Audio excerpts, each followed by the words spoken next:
Dans certaines histoires, la vérité est simple.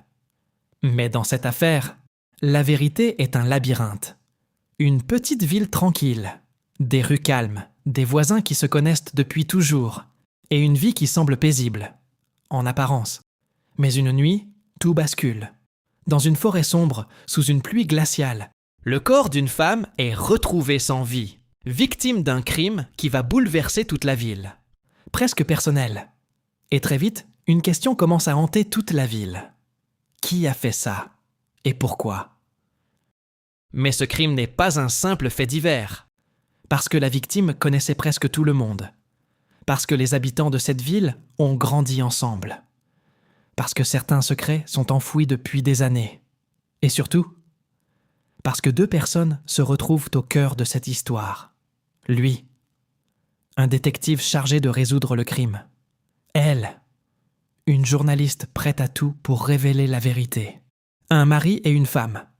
Mais dans cette affaire, ils ne sont pas seulement enquêteurs, ils sont aussi suspects. Entre mensonges, trahison, souvenirs du passé et vérité dangereuse, chaque épisode va révéler un nouveau morceau du puzzle. Car ici, tout le monde cache quelque chose. L'épisode commence par une scène sombre et inquiétante dans une forêt de Géorgie, près d'une petite ville appelée Dahlonega. La pluie tombe, l'atmosphère est lourde et silencieuse.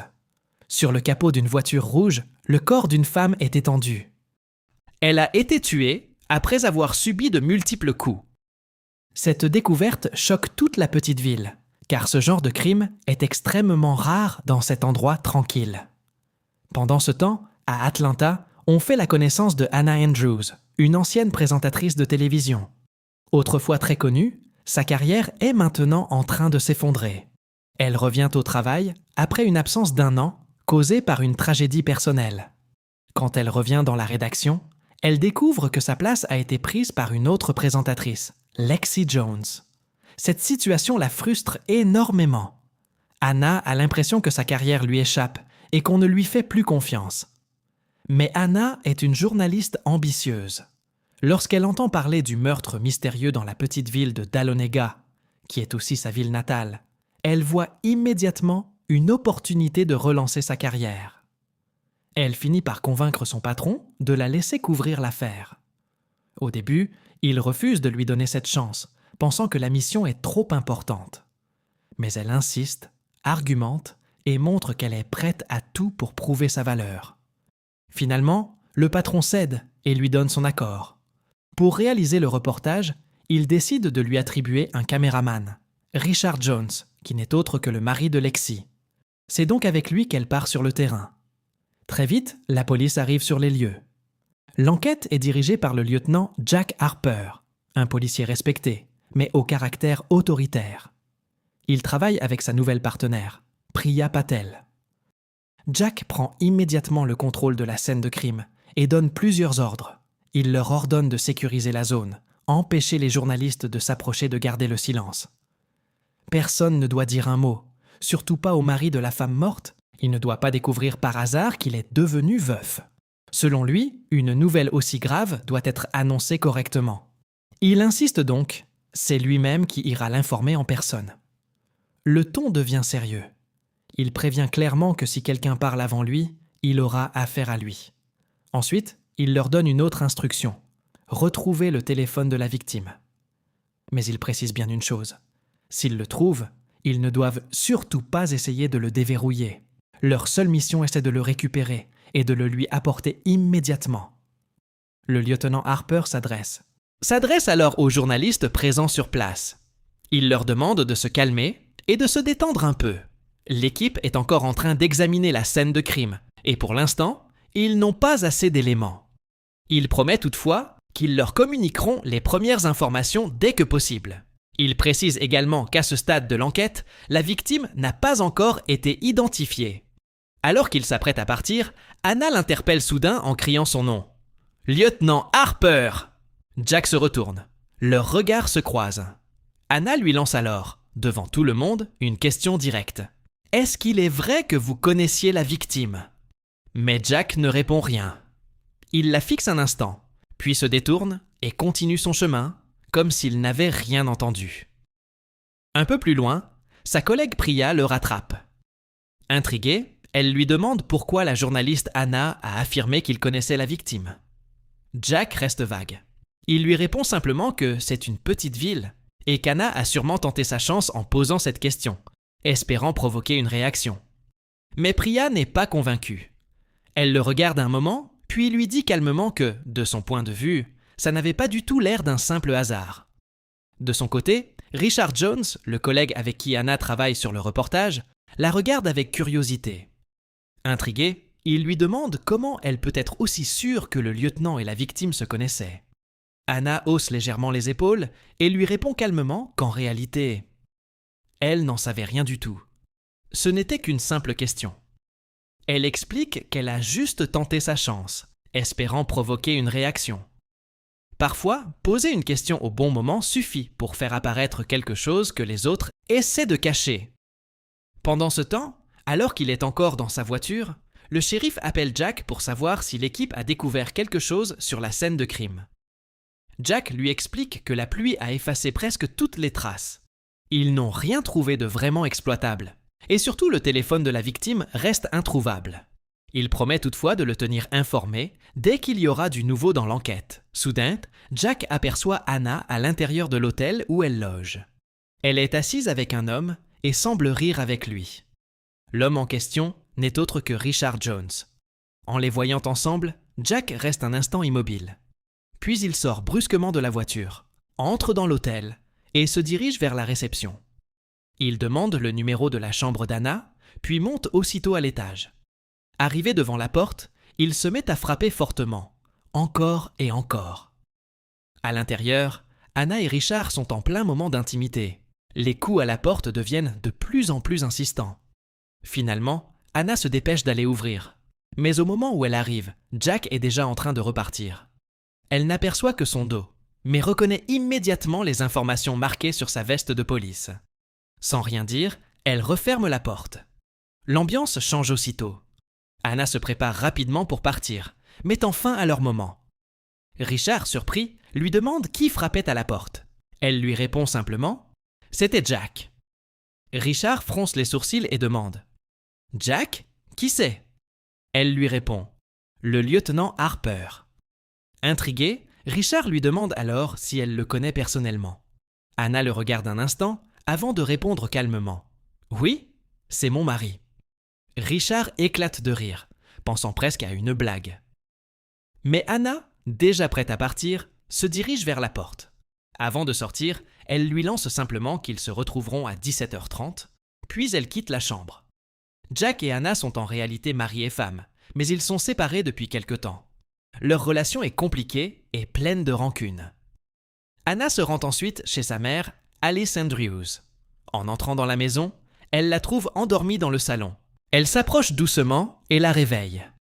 Les deux femmes échangent un baiser plein de tendresse. Sa mère, encore un peu surprise, lui demande où elle était passée tout ce temps, puis la regarde avec affection en lui disant qu'elle est magnifique.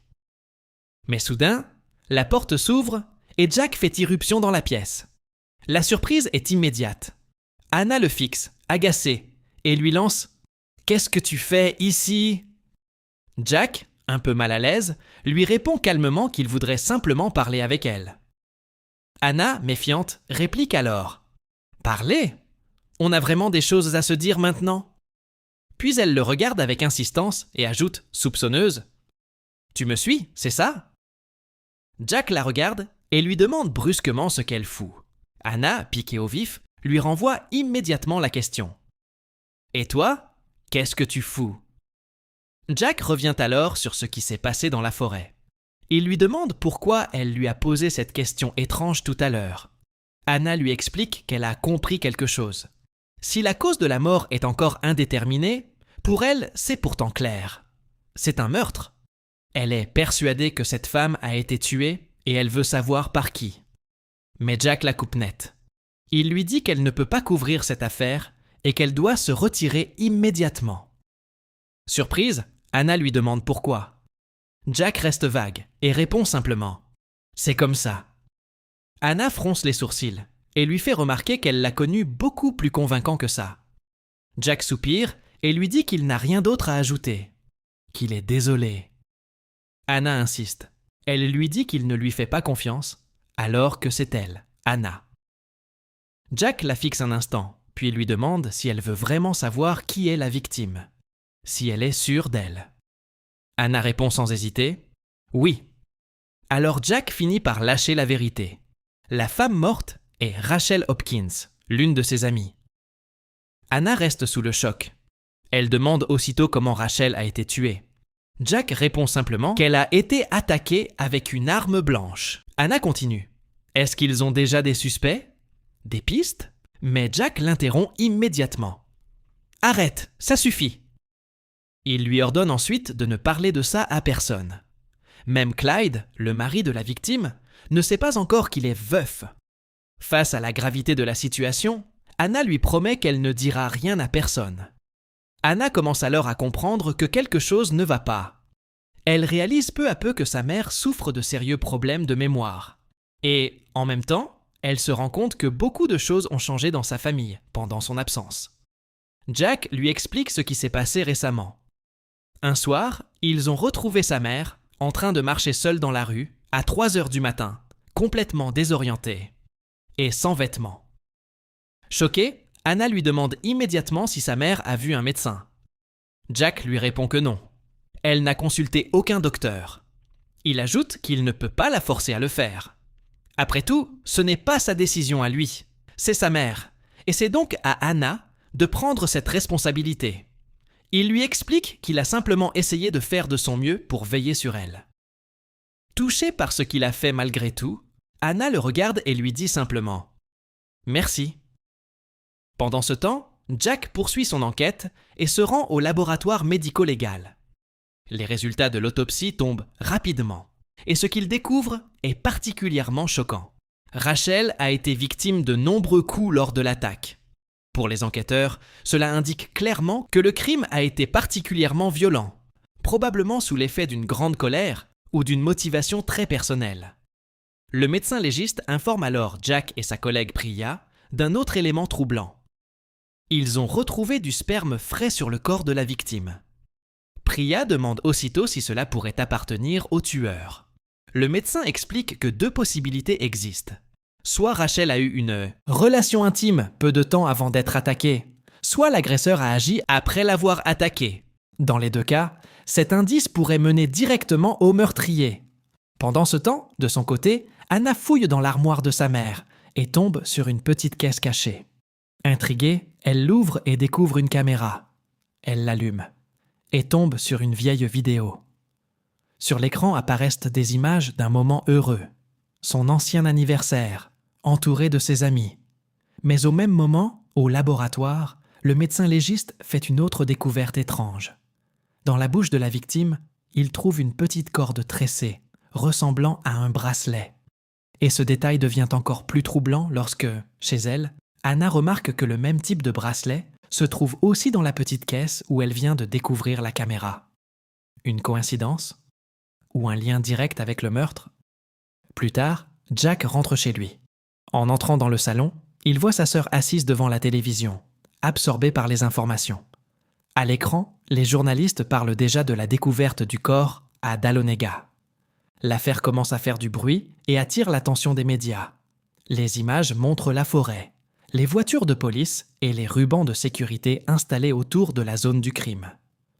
Jack comprend alors que l'enquête ne restera pas secrète très longtemps.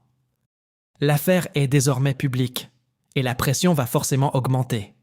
Malgré la promesse qu'elle avait faite à Jack, Anna finit par prendre une décision difficile. Elle choisit finalement de faire passer sa carrière avant tout. Lors d'un reportage en direct à la télévision, elle révèle une information que personne ne devait encore connaître. Le nom de la victime. Devant les caméras, elle annonce publiquement qu'il s'agit de Rachel Hopkins. Au même moment, Jack est chez lui en train de regarder la télévision. Dès qu'il entend le nom prononcé à l'écran, il comprend immédiatement ce qui vient de se passer. Anna vient de briser la promesse qu'elle lui avait faite. La colère monte en lui. Il est furieux. À partir de cet instant, la tension déjà présente entre eux devient encore plus forte, rendant leur relation plus fragile que jamais.